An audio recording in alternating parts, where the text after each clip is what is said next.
Hello friends, मैं Manveer Singh IBT overseas Jalandhar से हमारे official YouTube channel IBT overseas पे आप सभी का स्वागत करता हूं। आज का हमारा टॉपिक है यूके स्टडी वीज़ा को लेके कि यूके स्टडी वीज़ा में कौन कौन से प्रोसेस इंक्लूडिंग रहते हैं एंड कौन कौन सी प्रोफाइल को यूके स्टडी वीज़ा अलॉट हो सकता है। इसमें ऑफर लेटर किस तरह से हम अरेंज करते हैं, उसके बाद किस तरह के हमें फंड्स यहाँ पे अरेंज करने की ज़रूरत होती है, कितने फंड्स चाहिए हमें, कितने डेज या कितने मंथ्स पुराने फंड्स चाहिए। अपार्ट फ्रॉम दैट फंड्स के बाद हमें क्या यूनिवर्सिटी का इंटरव्यू देना मैंडेटरी है कि नहीं मैंडेटरी है, आपकी प्रोफाइल में आइल्स होना ज़रूरी है या पीटी होना ज़रूरी है या उसके बिना भी आपकी प्रोफाइल असेस हो सकती है।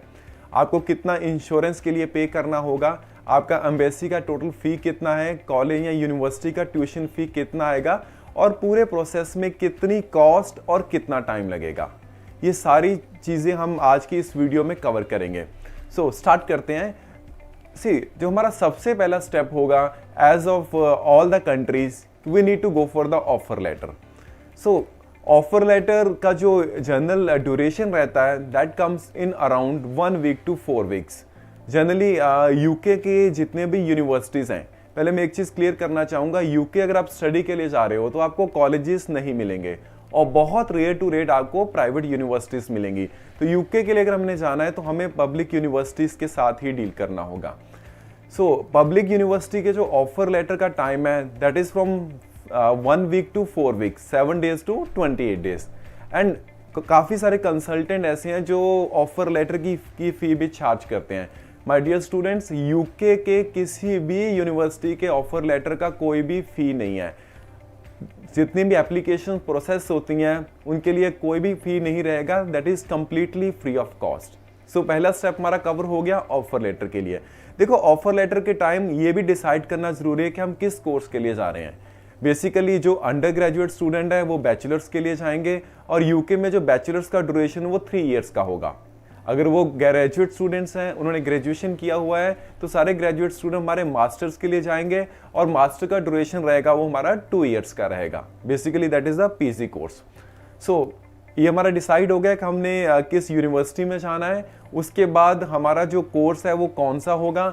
I have a suggestion for you कि आप अपने लाइन को ज़्यादा शिफ्ट ना करें। अगर आप +2 आर्ट्स के स्टूडेंट हैं तो बैचलर ऑफ आर्ट्स में जाएं, बहुत सारी स्पेशलाइजेशन आपको मिलेंगी उसमें। अगर आप कॉमर्स के स्टूडेंट हैं तो आप बीकॉम के लिए जा सकते हो, बैचलर ऑफ कॉमर्स के लिए, bachelors of business administration, bachelor of business management, इस तरह के काफ़ी कोर्सेज अवेलेबल हैं। अगर आप नॉन मेडिकल के स्टूडेंट हैं तो आप टेक्निकल कोर्सेज के लिए जा सकते हैं, वो बेसिकली ग्रेजुएशन या पीजी होगा। अपनी स्ट्रीम के अकॉर्डिंग आप अपने कोर्सेज को ऑप्ट करें। फर्स्ट स्टेप हमारा यहाँ पे खत्म हो जाता है ऑफर लेटर का। अब उसके बाद हमारे पास स्टेप आता है कि यूनिवर्सिटी का इंटरव्यू। जो आपको ऑफर लेटर मिलेगा उसमें 2 तरह के ऑफर लेटर आपको देखने को मिलेंगे। जहाँ तो वो आपका जो ऑफर लेटर वो कंडीशनल ऑफर लेटर होगा, जहाँ अनकंडीशनल ऑफर लेटर होगा। अगर तो अनकंडीशनल ऑफर लेटर है तो आप सीधा यूनिवर्सिटी का फ़ी पे करिए, कैश लेटर लीजिए, फंड शो करिए और आप अपना फाइल को सबमिट करिए। अपार्ट फ्रॉम दैट, अगर आपका जो ऑफर लेटर वो कंडीशनल ऑफर लेटर है तो उसमें कुछ तरह की कंडीशंस आपको मिल सकती हैं।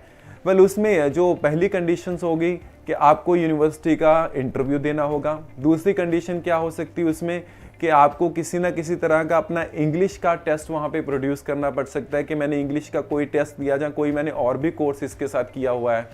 अपार्ट फ्रॉम दैट आपको वो मांगेंगे आपको कितना फ़ी वहाँ पे करना है उस कोर्स को ज्वाइन करने के लिए। अभी हम आते हैं कि आपका ऑफर लेटर आ चुका है। अगर उस ऑफर लेटर में आपको इंटरव्यू डिफाइन किया गया कि आपका हम एक इंटरव्यू लेंगे तो उस इंटरव्यू में किस तरह के क्वेश्चन आएंगे। देखिए, जनरली स्टूडेंट जितने भी यूके की यूनिवर्सिटीज़ हैं वो जहाँ तो आपका टेलीफोनिकली आपके नॉर्मल जो वॉइस कॉल के ऊपर इंटरव्यू लेंगे। अगर वॉइस कॉल इंटरव्यू नहीं होगा तो वो स्काइप इंटरव्यू हो सकता है, जो आपका कंसल्टेंट आपके लिए इंटरव्यू शेड्यूल करेगा, या फिर व्हाट्सएप कॉल के ऊपर भी आपका इंटरव्यू हो सकता है। क्या क्वेश्चन होते हैं basically, that interview is around 5 to 10 minutes students, and basically what they ask, they may ask you about UK, about England, about the location you're going to study. They may ask you question related to your universities, and they may also ask you question related to your course. Like अगर आप +2 commerce के बाद BCom के लिए जा रहे हो अगर +2 आर्ट्स के बाद बैचलर ऑफ आर्ट्स के लिए जा रहे हो तो आपसे पूछेंगे कि आप इस कोर्स के लिए क्यों जा रहे हो, उस कोर्स के आपसे कंटेंट पूछे जा सकते हैं। फिर पूछा जाता है आप यूके में क्यों जा रहे हो। So these are the very general things, they just want to see your level, even they want to see your English pronunciation and your level of English, that how fluent you are in English, whether you are capable enough to go there and you are able enough to understand the medium of the language that is being taught in the classes, which is English only. So यहाँ पे हमारा interview का process खत्म हो जाता है। उसके बाद हमारे पास आता है यहाँ पे फंड्स। सो फंड्स हमारे पास कितने पुराने यहाँ पे होने चाहिए। स्टूडेंट, फर्स्ट क्वेश्चन का आंसर है कि जब भी आप यूके स्टडी वीज़ा के लिए जा रहे हो तो जिस दिन आपको यूनिवर्सिटी को अपने फंड सबमिट करने हैं उस दिन आपके जो फंड्स है वो 28 डेज ओल्ड होने चाहिए। और ये 28 डेज ओल्ड फंड ना ही आपको खाली यूनिवर्सिटी पे ही दिखाने हैं, बल्कि जिस दिन आपकी फाइल एम्बेसी में प्रोसेस होनी है वीज़ा के लिए, और जब तक आप कंट्री में यूके में लैंड नहीं कर जाते हो, एयरपोर्ट से आपका वहाँ पे अराइवल नहीं हो जाता, तब तक आपको ये 28 डेज ओल्ड फंड उसी अकाउंट में ही रखने हैं। बिकॉज स्टूडेंट, यूके में फंड्स का बहुत बड़ा रोल है। अगर आप यूके में फंड्स नहीं प्रॉपर्ली मेंटेन कर रहे हो तो आप किसी भी पॉइंट ऑफ टाइम पे आपका वीज़ा रिफ्यूज़ हो सकता है, आपको डिपोर्ट भी किया जा सकता है एयरपोर्ट से।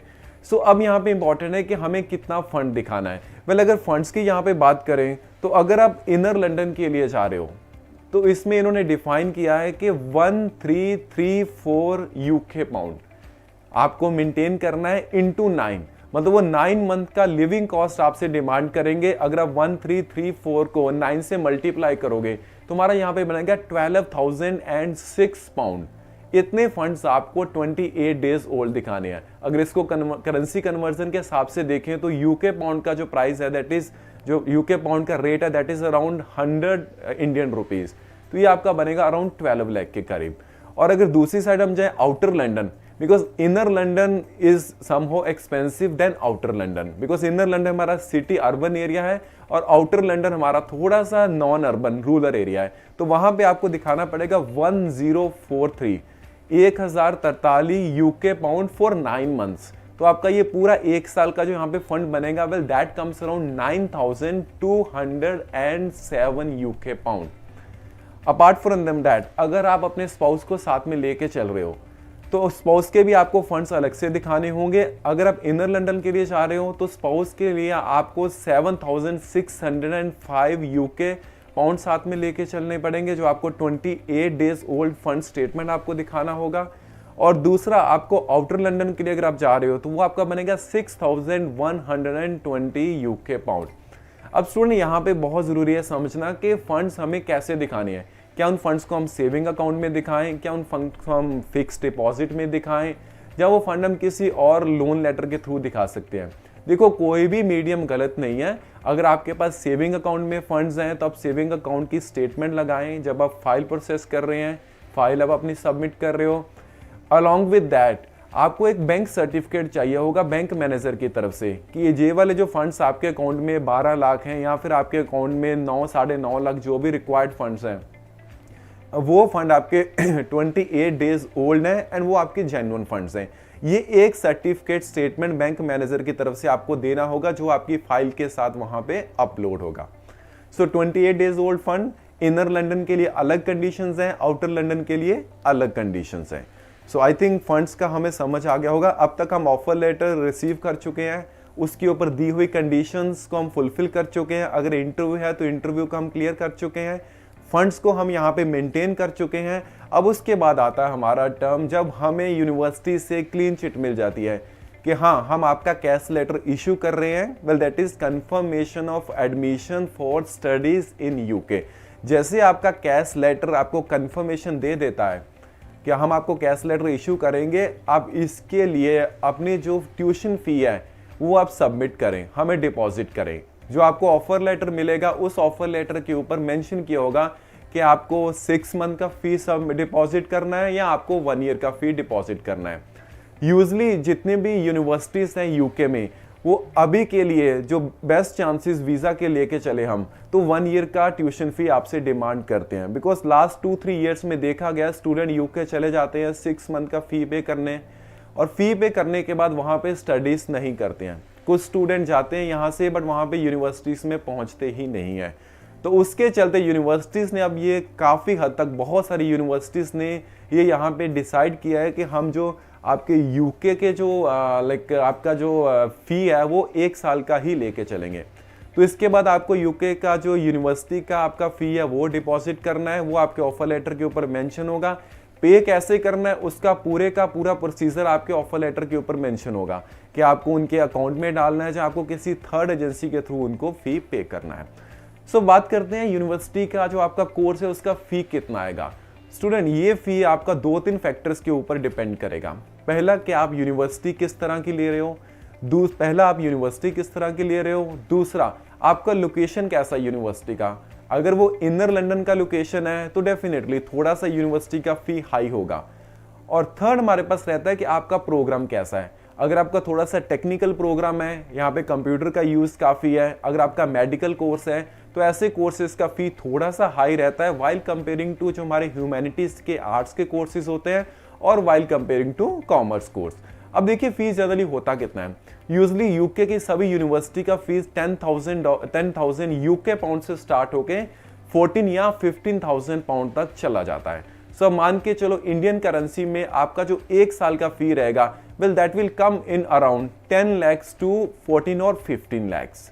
अब यहाँ पे अगर आपका प्रोफाइल अच्छा है, जैसे हम बात करते हैं कि प्रोफाइल अच्छा किस तरह से होगा, आपने साथ में आइल्स किया हुआ है, आइल्स में आपके स्कोर अच्छे हैं, तो आपको यहाँ पे यूनिवर्सिटी की तरफ से स्कॉलरशिप भी मिल सकता है। स्कॉलरशिप आपको 3 से 4,000 पाउंड, हमारे स्टूडेंट ने खुद ही 3 से 4,000 पाउंड का स्कॉलरशिप लिया हुआ है। उसके साथ अगर आप विदाउट आइल्स यूके में अप्लाई कर रहे हो, अगर आपके इंग्लिश में जो परसेंटेज है वो अराउंड आपके 80% से ऊपर है और आपका जो ओवरऑल +2 का परसेंट है वो 70% से ऊपर है, तब भी बहुत अच्छे चांसेस है कि आपको यहाँ पे स्कॉलरशिप मिल जाए। सो जो भी फीस स्कॉलरशिप के बाद आपको यहाँ पे रहेगा, दैट यू हैव टू पे टू द यूनिवर्सिटी। मतलब यहाँ पे एक चीज़ हम और समझते हैं कि यूके में किस तरह की प्रोफाइल एलिजिबल है। देखिए, अगर आपने +2 सीबीएसई बोर्ड से किया है और आपके +2 में ओवरऑल 60% मार्क्स हैं और इंग्लिश में अगर आपके 65 हैं तो आपकी प्रोफाइल एक्सेप्टेबल है, आपको आराम से कैश लेटर मिलेगा, आपको आराम से यूनिवर्सिटी से ऑफर लेटर रिसीव होगा। अगर आप किसी स्टेट बोर्ड से स्टडी कर चुके हो +2, चाहे वो किसी भी स्ट्रीम में आए, तो ऑफर लेटर के लिए जो आपका एलिजिबिलिटी रहेगा दैट विल कि आपका जो इंग्लिश का स्कोर है state board say that should be more than 70% and आपका जो ओवरऑल परसेंटेज है सभी सब्जेक्ट का मिला के जो आपका एग्रीगेट परसेंटेज बनेगा, well that has to come more than 60%। मतलब दोनों में डिफरेंस क्या है कि अगर आप सीबीएसई बोर्ड से हो तो आपका इंग्लिश का जो एलिजिबिलिटी है वो थोड़ा सा कम रखा है, that should be more than 60 और 65। और अगर आप स्टेट बोर्ड से पास किया हो, जैसे आपने पंजाब बोर्ड या हरियाणा बोर्ड या हिमाचल बोर्ड, किसी भी बोर्ड से आपने 10+2 किया है, तो उस केस में जो आपका परसेंटेज रहेगा इंग्लिश का that should be more than 60 और लाइक अराउंड 60%। ओके, अब इसके बाद हम आते हैं हेल्थ इंश्योरेंस। स्टूडेंट, बहुत इंपॉर्टेंट है यहाँ पे। हम किसी भी कंट्री में जब ट्रैवल करते हैं, वो चाहे यूके है चाहे हमारे पास वो ऑस्ट्रेलिया है, तो ये सारी डेवलप कंट्रीज कम से कम जो भी लोग वहाँ पे ट्रैवल कर रहे हैं, चाहे वो टेम्परेरी वीज़ा पे आ रहे हैं, चाहे वो स्किल्ड वीज़ा, वर्क वीज़ा या फिर वो स्टूडेंट वीज़ा पे आ रहे हैं, तो उनके लिए हेल्थ बहुत इंपॉर्टेंट फैक्टर है वहाँ पे। तो जो भी लोग वहाँ ट्रैवल करेंगे उनको हेल्थ इंश्योरेंस अपना साथ में लेके आना होगा। वेल, जो स्टूडेंट के लिए इन्होंने टर्म डिफाइन किया है कि आपको कितना हेल्थ इंश्योरेंस पे करना है, well that is 470 UK pound for 1 year. अब मान लीजिए अगर आपका कोर्स यहाँ पे 3 साल का है, जो आपका मेनली डिग्री रहेगा, तो आपको 470 को 3 के साथ मल्टीप्लाई करना होगा, जितना भी यहाँ पे टोटल बनेगा, well that will come around 1300 to 1400 UK pound. तो इतना आपको यहाँ पे अपने हेल्थ इंश्योरेंस पे करना होगा जब आप यूके स्टडी वीज़ा की फाइल लॉन्च करेंगे उससे पहले, और इसका रिसिप्ट आपको साथ में लगाना होगा। वेल, जो जनरली स्टूडेंट का अमाउंट निकल के आता है, जो स्टूडेंट ग्रेजुएशन के लिए जा रहे हैं 3 साल का, उनका निकल के आता है 1,40,000 टू 1,50,000। और जो स्टूडेंट मास्टर्स के लिए जा रहे हैं उनका वेल निकल के आता है यहाँ पे आप लेके चलो 90,000 टू 1,10,000 के करीब। वेल, क्वाइट इजी है। 470 को आप 3 से मल्टीप्लाई करें आपके ग्रेजुएशन के नंबर ऑफ ईयर्स के साथ, इनटू आप उस दिन का यूके का रेट मल्टीप्लाई कर रहे हैं, थोड़ा सा इसके ऊपर आपको टैक्स लगेगा, तो ये अमाउंट आपका 1,50,000 के करीब हो जाएगा। सो अब तक हम ऑफर लेटर ले चुके हैं, उसके बाद हम यूनिवर्सिटी का इंटरव्यू क्लियर कर चुके हैं, उसके बाद हम फंड्स को मेंटेन कर चुके हैं, उसके बाद हम ट्यूशन फी पे कर चुके हैं, उसके बाद हम हेल्थ इंश्योरेंस को पे कर चुके हैं। अब हमारे पास एक confirmation of admission for studies, kind of एक LOA जिसको हम यूके में कैश लेटर बोलते हैं, वो हमें यहाँ पे रिसीव हो जाएगा। सो जो कैश लेटर है वो यूनिवर्सिटी हमें भेजेगी। कंडीशंस मैंने आपको बता दी, ये सारी कंडीशंस के ऊपर आपका कैश लेटर आएगा। जो कैश लेटर आएगा, कैश लेटर मिलने के बाद अगर आपके फंड्स प्रॉपरली अवेलेबल है तो you should be very much enough, like you should be very sure कि आपका वीजा अब आने वाला है। सो अब लास्ट स्टेप हमारे पास आता है एम्बेसी फी। जैसे ही हम फाइल को अपलोड करेंगे, ऑनलाइन फाइलिंग रहेगा यूके स्टडी वीजा का, तो उस टाइम पे हमें यहाँ पे एम्बेसी फी पे करना होगा। Well that comes around, UK का अगर देखिए तो 348 यूके पाउंड आपका यहाँ पे एम्बेसी फी रहेगा। अगर इसको इंडियन रुपी की कन्वर्जन पे चलते हैं तो 30 to 35,000 depending upon the pound rate of that day. So 30 से 35,000 आपका टोटल यहाँ पे जो लास्ट में एम्बेसी फी वो निकल के आता है। इसके बाद आपका फाइल सबमिट हो जाता है, पासपोर्ट वो आपको कुरियर कर देते हो। उसके बाद फिर आपको रिजल्ट पता चलता है कि आपका वीजा आउटकम क्या है, पॉजिटिव है या नेगेटिव है।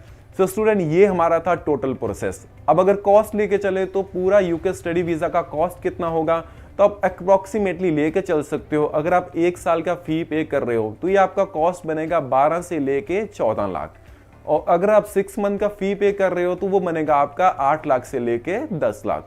सो स्टूडेंट, अगर आपको कोई भी क्वेरी है यूके स्टडी वीजा के रिगार्डिंग, अगर आप अपने प्रोफाइल को असेस करवाना चाहते हो, अगर आपका स्टडी गैप, एक चीज हमने मिस किया यहाँ पे, स्टडी गैप। सो अगर आपका स्टडी गैप 2 या 2 साल से 3 साल तक है, अगर आप +2 प्रोफाइल हैं तो आपका यूके का वीजा आराम से आएगा। हाँ, अगर आपके प्रोवाइडेड इंग्लिश में +2 में स्कोर अच्छे हैं। सो आपको कोई भी क्वेरी हो यूके स्टडी वीजा के बारे में, आप अपनी फाइल को प्रोसेस करवाना चाहते हैं, तो आप हमारे IBT ओवरसीज के ऑफिस विजिट कर सकते हो। ऑल ओवर पंजाब हमारे पास ब्रांचेस अवेलेबल है, जहां हमारे जो ऑफिशियल नंबर है 8677812345, ये नंबर आपको नीचे भी डिस्प्ले हो जाएगा। आप इस नंबर पे कॉल कर सकते हो, अपनी प्रोफाइल आप व्हाट्सएप पे शेयर कर सकते हो। हमारा डिपार्टमेंट, हमारे काउंसलर आपको कॉल करेंगे, एक अच्छा गाइडेंस देंगे, उसके बाद आप अपना वीजा प्रोसेस करवा सकते हो। Thank you.